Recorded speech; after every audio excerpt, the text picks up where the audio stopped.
আমি Mohammad Tofa Hasan Emon, Daffodil Institute of Engineering and টেকনোলজির একজন ছাত্র। আমরা চায়না হেনান সিটি সিএস ইউনিভার্সিটিতে অবস্থান করছি। আমরা এখানে ওদের পড়ালেখা কিরকম, ওদের কালচার, ওদের খাবার দাবার, ওদের মানুষের সাথে মিশেছি, ওদের পরিবেশ সম্পর্কে জেনেছি, ওদের সাথে হিস্টোরি ক্লাস করেছি, ওদের এখানে কুংফু প্র্যাকটিস করেছি, ওদের শাওলিন টেম্পলে ঘুরে দেখেছি। ওদের খাবার, বিভিন্ন খাবার আমরা ট্রাই করেছি, যেটা আমাদের জন্য খুবই নতুন অভিজ্ঞতা ছিল। আমাদের কুংফু মুভি খুব প্রিয়।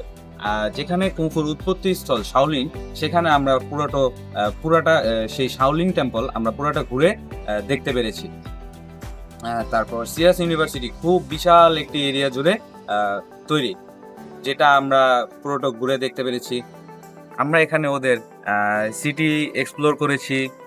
ওখানে বিভিন্ন বিশাল শপিং কমপ্লেক্স, সেখানে গিয়েছিলাম। এখানে আমরা ওদের চাইনিজ খাবার এগুলো খেয়েছি। এখানে ওদের কালচার খুবই সুন্দর, ওদের আন্তরিকতা খুবই ভালো, যেটা দেখে আমি খুবই মুগ্ধ হয়েছি। আমরা ওদের এখানে চাইনিজ ক্লাস করেছি, আমরা ওদের ভাষা সম্পর্কে ধারণা নিয়েছি এবং আমাদের ভাষা সম্পর্কেও ওদের ধারণা দিয়েছি, যেটা আমাদের জন্য খুব সুন্দর একটা অভিজ্ঞতা ছিল। আমরা এখানে ওদের স্টুডেন্টের সাথে মিশেছি, ফ্যাকাল্টির সাথে মিশেছি, ওদের সম্পর্কে আমরা ধারণা নিয়েছি, যেটা আমার ভবিষ্যৎ লাইফে কাজে লাগবে আমি আশাবাদী। এরকম একটি প্রোগ্রাম আয়োজন করার জন্য daffodil Institute of Engineering and technology এবং সিএস ইউনিভার্সিটিকে খুবই আন্তরিকভাবে ধন্যবাদ আমাদেরকে এরকম একটি প্রোগ্রাম অ্যারেঞ্জ করে দেওয়ার জন্য।